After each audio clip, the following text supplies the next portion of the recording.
Yo! So yun nga mga paps, nandito na naman ako sa Baps Row, nakikitambay. So ngayong araw na to, titignan natin kung anong ginagawa nila. Kung naririnig nyo sa likuran ko may nagsasalita, yun nga, may ginagawa sila ngayon sa shop, general cleaning.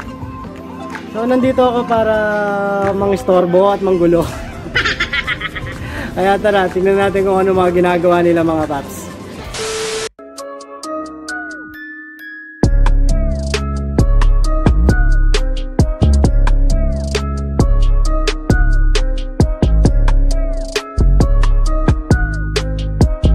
Ako nga pala si Tonight at ito ang vlog ng buhay ko.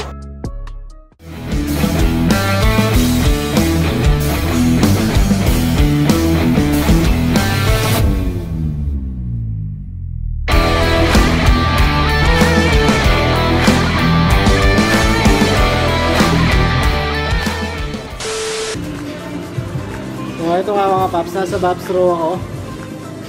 Nakikita nyo sila sa likuran ko. Ayun, naglilinis sila. So araw ng paglilinis para sa Baps Row. At mamaya meron kaming gagawin. May papagawa ako kay Paps dyan. Kasi ako hindi ako masyado marunong magpintura. So siya na lang papagawin ko ng project ko. So tara, tingnan natin kung ano yung magagawa natin sa araw na to. So yun nga, kakalagin na nila yung kakalagin na ni Boss Dustin yung ating pipe.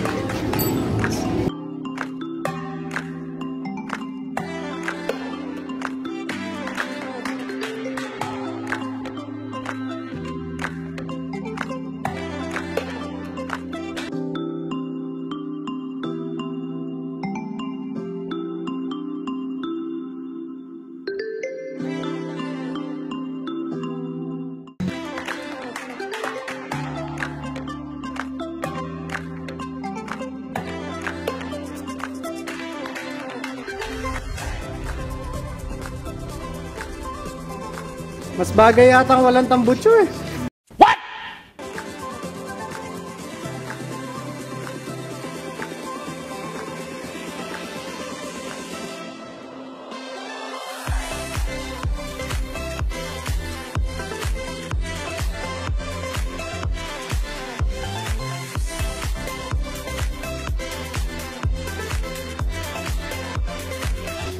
So ito nga yung stock pipe ko mga paps. Marami ng gasgas sa ilalim. Lowered pa more. Ayan yung gasgas na. Tapos ito nga yung papapintura ko mga paps. Gagamit lang tayo ng samurai paint para pinturahan to. Para magmukha uli siyang bago.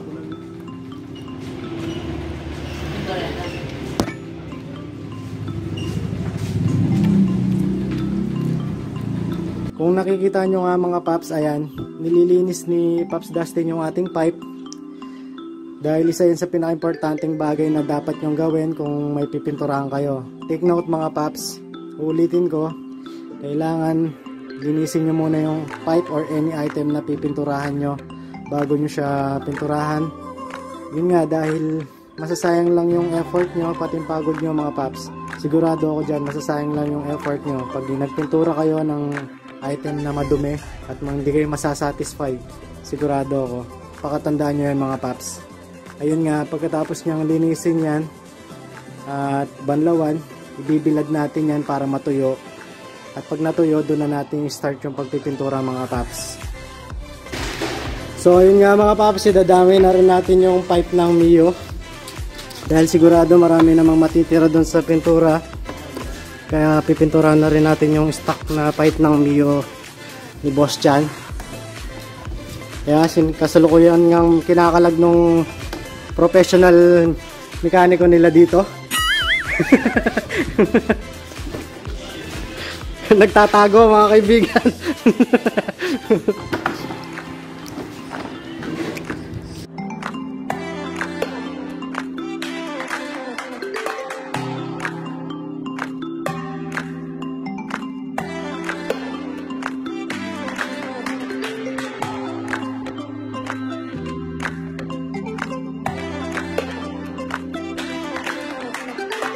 mga paps, kukunin na natin yung mga pipe. Binilad lang natin kanina.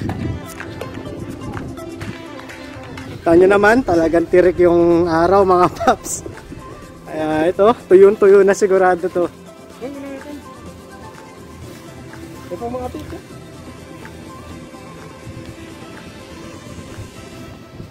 So ito nga mga paps, itatape ko muna itong silver na to para hindi siya madamay dun sa pipinturahan natin. Lalagyan natin siya ng tape.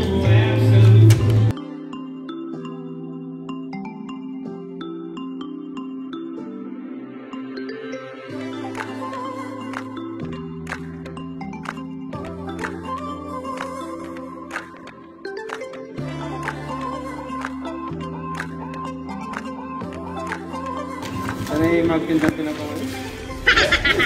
Ganun lang kasimple mga paps. I-tape lang natin siya para hindi siya malagyan ng pintura.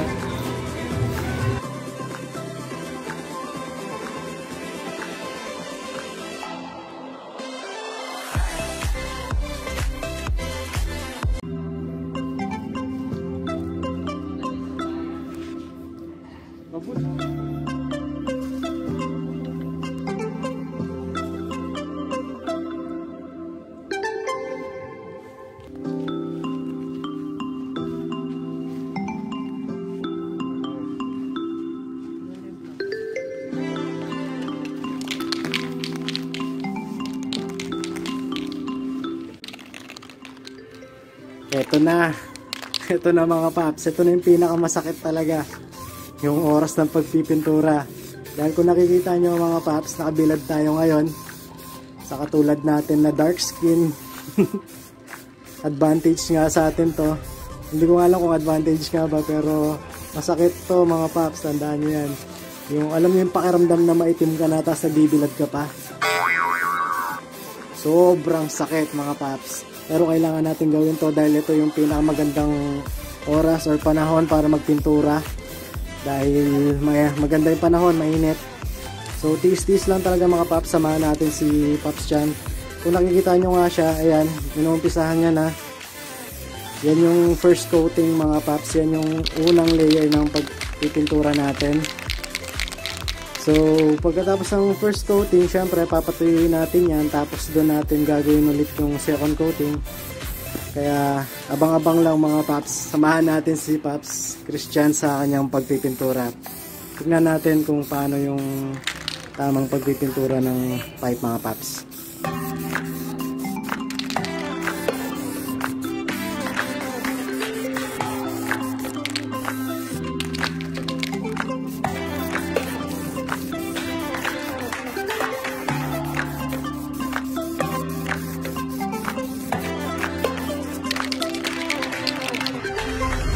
So ayun nga mga paps, sumilong muna kami.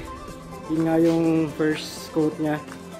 So mamaya yung pangalawa, papatuyin muna namin, tapos yung pangalawang spray na mga paps. Sobrang init.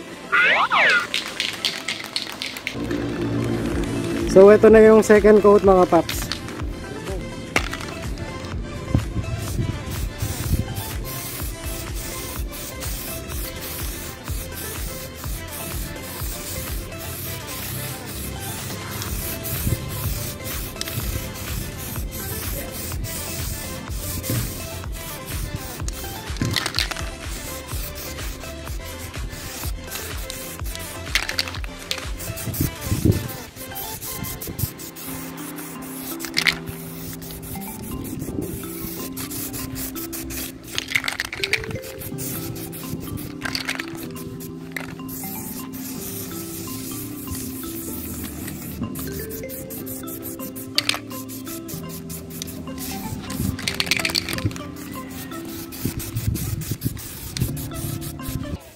So yun nga mga paps, tapos na kami sa pipe ng Raider.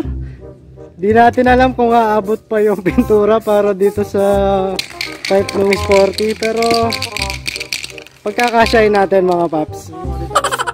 Yung mga nakalitaw lang daw.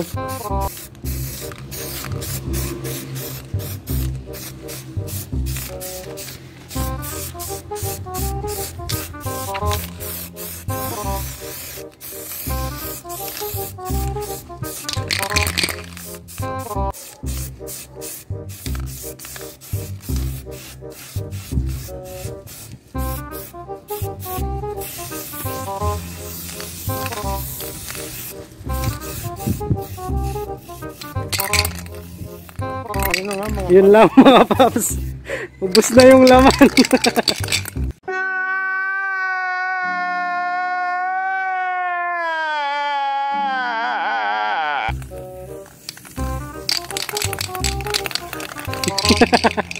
Ubus na po. So mga paps, ito nga pala yung ginamit naming pintura. Samurai paint. High temp. Kung gagamit kayo ng mga pintura na para sa makina or sa pipe, lalo na yung mga laging nagiinit na parts ng motor nyo, kung yun yung pipinturahan nyo, ito yung gamitin nyo mga paps. High temp. Para hindi agad masira yung pintura. So ito nga yung ginamit namin mga paps. Samurai high temp na pintura. So Samurai, baka naman po.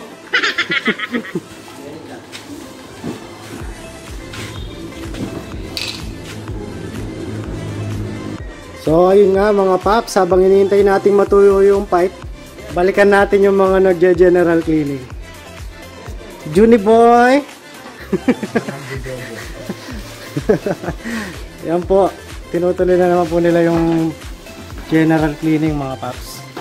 At uulitin ko mga paps, kung meron kayong mga hinahanap na item, accessories na pang motor, pasyal na kayo dito sa Bops Row mga paps.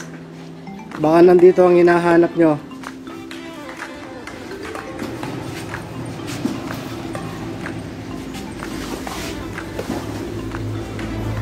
So sige, momontage natin to mga paps para makita nyo yung mga item nila sa Bops Row.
Minutes later. Mga paps, kukunin ko na yung yung pipe.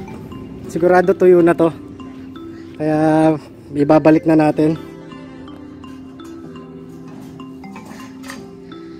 Yeah.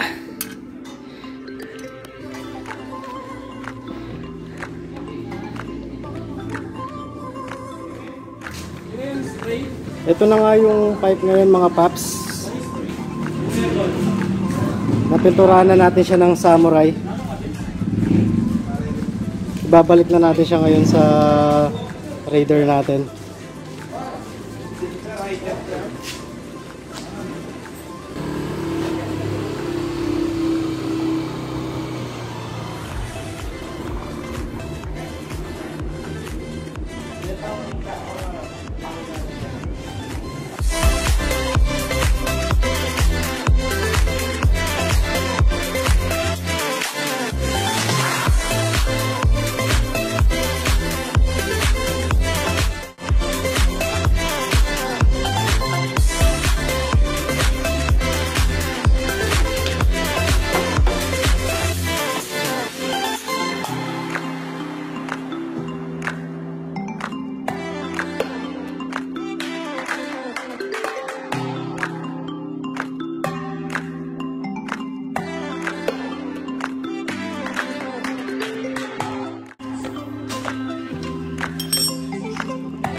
So ayun nga mga paps, tapos na yung pininturahan na pipe. Salamat kay Paps Christian. Kung makikita nyo yung pininturahan namin, ito siya. Wow! Hindi nyo na makikita yung mga gasgas. Tulad dun sa old picture nung Raider natin, may mga gasgas yung pipe. Marami siyang gasgas dito. Pero ginamitan natin siya ng samurai paint na high temp. Ayun nga mga paps, pag magpipintura kayo ng mga parts ng motor, lalo na yung mga lagi nag-iinit katulad ng makina or yung pipe nya, ang gagamitin nyo dun mga paps is samurai high temp para hindi siya masira. Dahil masasayang lang yung pintura ang gagamitin nyo mga paps kung hindi high temp yung gagamitin yung pintura. So ayan yung kinalabasan mga paps. So ayun nga mga paps, tapos na tayong magpintura ng pipe. So pauwi na kami, tapos na yung oras ng tambay. Pauwi na kami nila Paps dyan. Kaya kita-kits na lang ulit sa susunod na vlog.